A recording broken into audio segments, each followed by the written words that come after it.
সেটা বসতে পারছে না, শুতে পারছে না, দাঁড়াতে পারছে, শুধু কাঁদছে। প্রশাসন কিচ্ছু বলছে না। অনেক বেশি মানুষ গুলিতে আহত হয়েছে, জখম হয়েছে, তারা মৃত্যুর সঙ্গে পাঞ্জা লড়ছে। আপনার দয়া করে দেখেছেন বাচ্চা ছেলেটাকে, আমি এক্ষুনি দেখে এলাম, 12 বছর বয়স। বাচ্চা ছেলেটা মনে হচ্ছে মারা যাবে। আমি যখন জিজ্ঞেস করছি বাঁচবে কি, বলতে পারছি না ডাক্তার, হ্যাঁ কি না, বলছে চেষ্টা করছি, ডান দিকে কিডনি বাদ। বাচ্চা ছেলে, সে মারামারি করতে গেছে, এইটুকু বাচ্চা ছেলে।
সেই ঘটনা বাইরে থেকে যা দেখা যাচ্ছে তার থেকে অনেক গভীর, কিন্তু অনেক মানুষ সেখানে আহত হয়েছে, অনেক মানুষ, তার তথ্য দিচ্ছে না প্রশাসন, সরকার।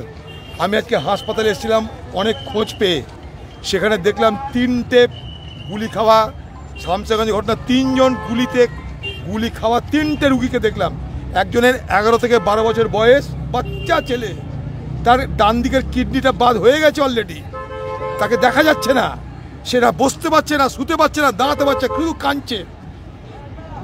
আর 2টো জায়গায় গিয়ে দিলাম, তাদের এইখানটাই একজনের গুলি বেরিয়েছে, আরেকজনের গুলি বেড়া হয়নি। ডাক্তাররা বলছে গুলি বাড়াতে সময় লাগবে।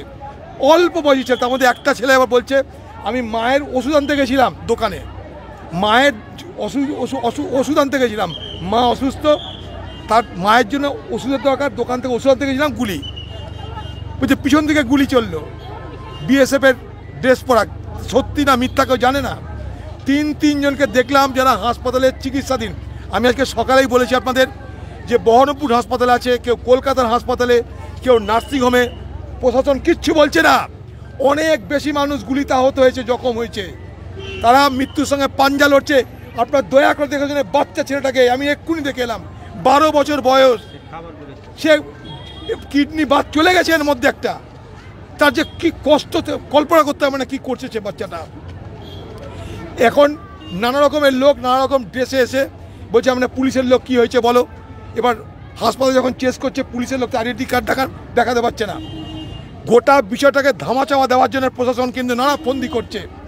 আমরা চাই সত্য উদ্ঘাটিত হোক, সত্য উদ্ঘাটিত, মানুষগুলোকে বাঁচান, যারা এখনো বেঁচে আছে থেকে বাঁচান আপনারা।